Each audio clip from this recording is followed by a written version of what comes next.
स्वागत है मित्रों। कहानी को आगे बढ़ाते हुए आज दिखाया जा रहा है डिमॉन किंग इलेक्शन का फर्स्ट राउंड शुरू हो चुका है और सब पार्टिसिपेट को अपना शक्ति प्रदर्शन करना होगा, एक दूसरे के साथ युद्ध करना होगा और 10 ने बाकी पार्टिसिपेट के साथ युद्ध करके अपना पोजीशन गेन कर लिया है और अभी 10 को और कुछ पार्टिसिपेट के साथ युद्ध करना होगा। इनमें से एक है वेम्पायर राक्षस और दूसरा है मो और फिलहाल 10 उनके साथ युद्ध करने के लिए अपना बारी का इंतजार कर रहा है।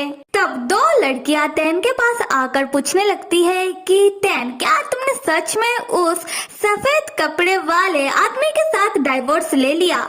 10 कहता है हाँ। तब वो दो लड़कियां कहती है तो हम क्या उस सफेद कपड़ों वाले आदमी से शादी कर ले, क्योंकि ये आदमी दिखने में बहुत सुंदर है और हमें यकीन है कि 10 तुम ही डिमॉन किंग बनोगे और डिमॉन किंग बनने के बाद तुम 100 सालों तक किसी से भी शादी नहीं कर पाओगे। तो अच्छा यही होगा कि हम तुम्हारे पति से शादी कर लेते हैं। 10 तब चौंक कर गुस्से में उन लड़कियों की ओर देखकर अपने मन में कहता है कि बेशर्मो, तुम लोगों का इतना हिम्मत कि तुम अपना नजर मेरे पति के ओर डालो। मेरा पति सिर्फ मेरा है। फिर 10 सोचता है कि एक सेकेंड, इन लड़कियों ने क्या कहा कि मैं डिमॉन किंग बनने के बाद 100 सालों तक किसी से भी शादी नहीं कर पाऊंगा? इस बारे में तो मुझे पता नहीं था और जूनियर ने मुझे इस बारे में क्यों कुछ नहीं बताया। 10 तब अपनी चौंकी हुई निगाहों से बाइजिन की ओर देखने लगता है। दूसरी तरफ हम बाइजिन को देखते हैं जो जीहो का बात सुनकर के 10 100 सालों तक किसी से भी शादी नहीं कर पाएगा डिमॉन किंग बनने के बाद। बाइजिन तब शौक के मारे डिमॉन किंग इलेक्शन से जाने लगता है। जीहो बाइजिन से पूछने लगता है कि बाइजिन कहाँ जा रहे हो? अभी भी फर्स्ट राउंड खत्म नहीं हुआ।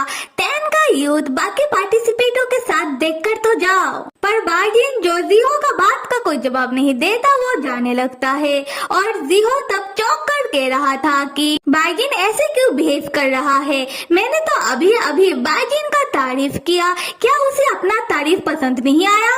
तब हम डोडो को देखते हैं जो जीहो के गोद में है। डोडो जीहो से कहता है कि जीहो अंकल, सामने वाला पेड़ देख रहे हो? मुझे इस पेड़ के ऊपर चढ़ना है। जीहो तब डोडो को पेड़ के सामने ले जाकर कहता है कि डोडो तो बहुत स्मार्ट है, डोडो को जरूर पेड़ के ऊपर चढ़कर अच्छे से अपना डाटा का फर्स्ट राउंड देखना होगा। डोडो कहता है हाँ बिल्कुल। फिर जीहो डोडो को पेड़ में चढ़ने देता है, ये कहते हुए कि डोडो तुम पेड़ में चढ़ने के बाद खुद से नीचे मत उतरना। तुम्हारा डाटा का फर्स्ट राउंड खत्म होने के बाद मैं तुम्हें खुद पेड़ में से नीचे उतारूंगा। तब हम दो आदमियों को देखते हैं जो डोडो के ओर देखकर डेविल स्माइल कर रहे थे।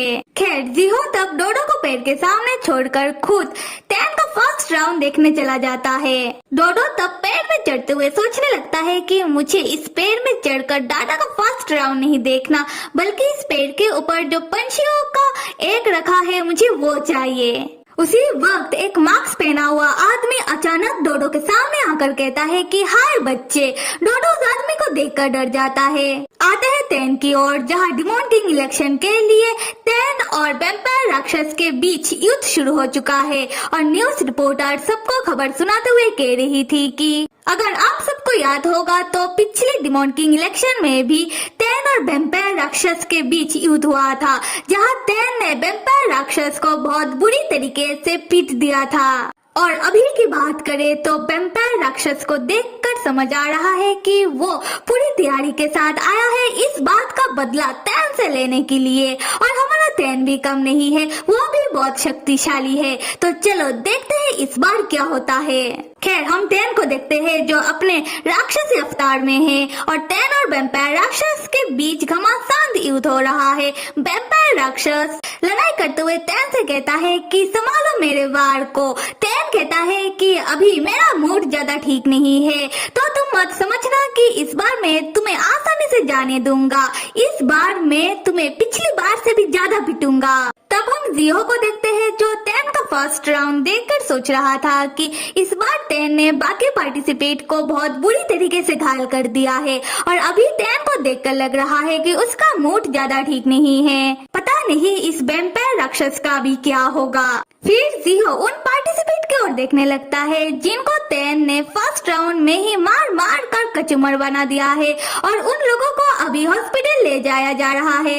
तैन तब वैम्पायर राक्षस के ऊपर अपना हेवनली यूनिवर्स दाव इस्तेमाल करता है, जिसको देखकर सारे दर्शक कहने लगते हैं कि ये शक्ति तो सिर्फ महायाना रिलीम वाले ही इस्तेमाल कर सकते हैं। तो क्या तैन महायाना रिलीम से है? तैन क्या एक धार्मिक राक्षस है? वैम्पायर राक्षस तब तैन की इस शक्ति को रोकने की कोशिश करते हुए चुपके से तैन के ऊपर सोल को बांधने वाला सुई इस्तेमाल करता है, ये सोचते हुए कि तैन तुम महायाना रिलीम से हो या चाहे कहीं से भी, इस सोल को बांधने वाला सुई से किसी का भी कल्टीवेशन पावर 15 मिनट के लिए सील हो जाता है। उसके बाद तैन तुम्हें कोई बच्चा भी पीट सकता है। तब हम मुंह को देखते हैं, जो देख लेता है कि वैम्पायर राक्षस चुपके से तैन के ऊपर सोल को बांधने वाला सुई इस्तेमाल कर रहा है।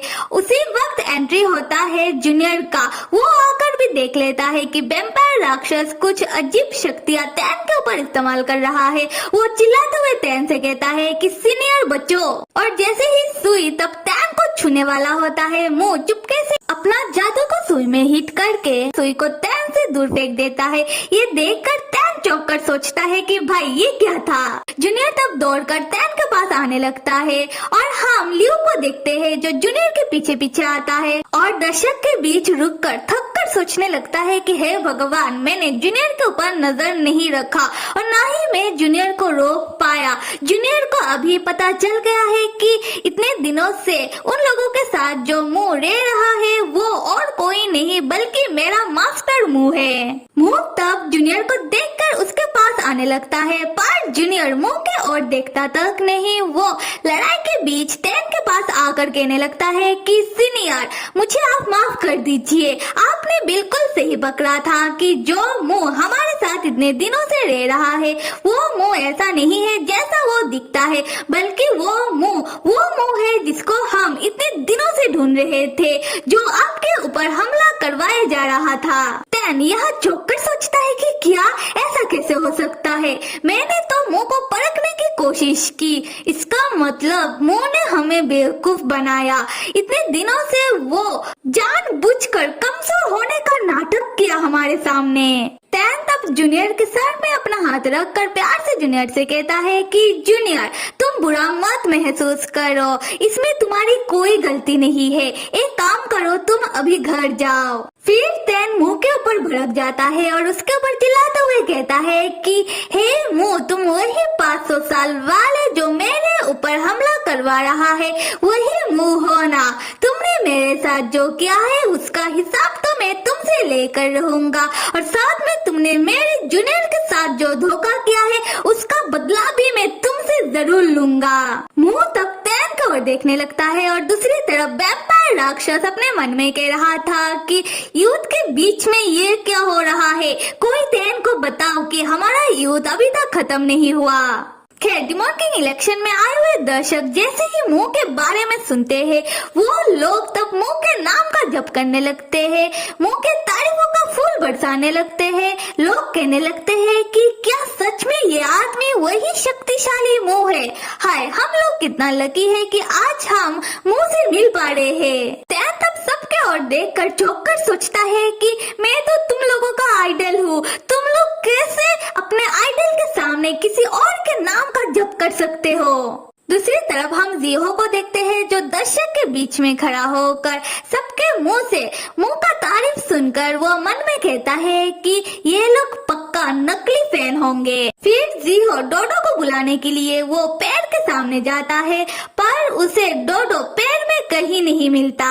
जीहो तब इधर उधर देखकर डोडो को पुकारने लगता है कि डोडो तुम कहाँ हो? तब हम ठीक उस पेड़ के सामने डोडो का कैप जमीन में पड़ा हुआ देखते हैं। मेरे प्यारे मित्रों, क्या लगता है क्या हुआ होगा? खैर, आप सब कहानी को आगे देखने के लिए लाइक, सब्सक्राइब और कमेंट करना तो बिल्कुल भी मत भूलिएगा। Till then stay with me and see you.